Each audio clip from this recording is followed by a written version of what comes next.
It's been years since I last saw my master. I should hope the next we meet, I'll at least be able to force her to use both hands to beat me.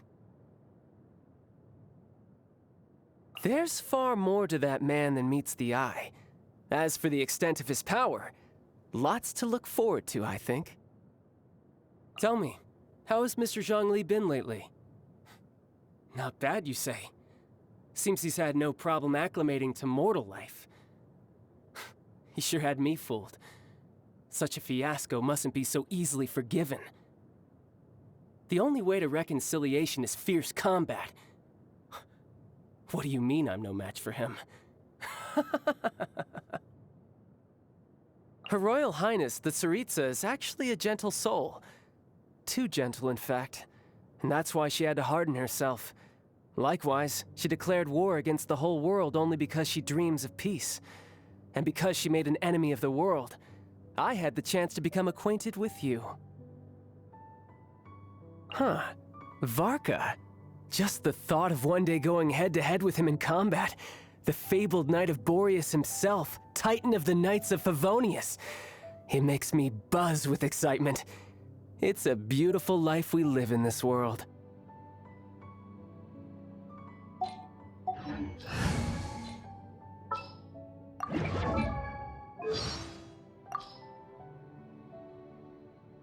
Oh, the ill-starred young man. My Ogdever Erthalung has seen with unmistakable clarity how his heart ails at being forsaken by the world. Someone needs to keep an eye on the unlucky fellow. The Magus Custodian of Books, gatekeeper of universal knowledge.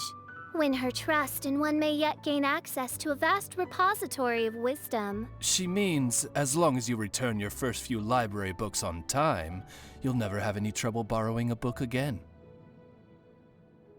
His nature is obscure, his fate a mystery, and his speech a vexing tapestry woven of both fact and fiction. Perhaps he and I share the burden of mystical sight. Or perhaps he's secretly an actual pirate. Ah, yes. Mona, the mighty astrologer. Mona, who once had the vanity to probe the fate of the Prinzessin de Ertelung herself. She wound up a trembling wreck, overborne and overmastered. The poor lass was trying desperately not to laugh. It was no easy task. One finds Sister Rosaria to be a most devout believer in the Animo Archon. Devout believer, mein Fräulein? Indeed. One night I heard her invoking the name of the Archon thus in another's presence. May you be struck down in the name of Lord Barnabas. One presumed that she was leading a prayer.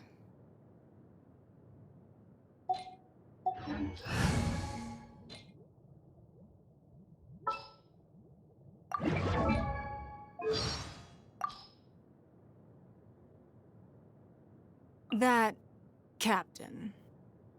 She clearly receives the adoration of many, but will always be the first to disregard the rules. The fine she has paid would be enough to buy her a whole new ship. Perhaps you've never heard me speak like this. All that can be said has been said, both the good and the bad. But she still does as she pleases. Forget it. Keep Beidou out of my sight. Zhang Li of the Wangsheng Funeral Parlor. He's very versed in a great deal of affairs. Although, such excellent pawns are of no use to me until I know their weaknesses. The second son of the Feiyun Commerce Guild. People like him can't stand the sight of me, which is only to be expected. I have no intention of troubling him either. Those who have different beliefs should not work together. That girl from One Min Restaurant. Her suspicion towards me is always written all over her face. I wonder what face she would make if only she knew how much I helped finance that restaurant. One cannot afford to be overly reliant on others, even when it comes to Ganyu. There is a Liu saying which goes, even the most meticulous can fall prey to happenstance. When there are important affairs to deal with, it is always safer to investigate and resolve them personally. I presume you mean the girl whom Ganyu has taken under her wing. Do not worry. I have no plans to make this matter public. I am content to extend some leniency to the odd bit of mischievous maneuvering by that boat captain. One thing, though, Yaoyao seems to have become somewhat enamored with seafood lately. You should try to convince her to include some more fruits and vegetables in her diet. The Yuhang. She has changed a lot recently. But is Liu better off with the Yuhang we have now, or the Yuhang we used to know? Only time will tell. The acting Grand Master of Mondstadt, a strict and impeccable woman. Her flawless etiquette knows no fault. Even her letters are meticulously written and creased according to the prescribed rules. It is such easily overlooked details that offer a glimpse into the true qualities of one's character.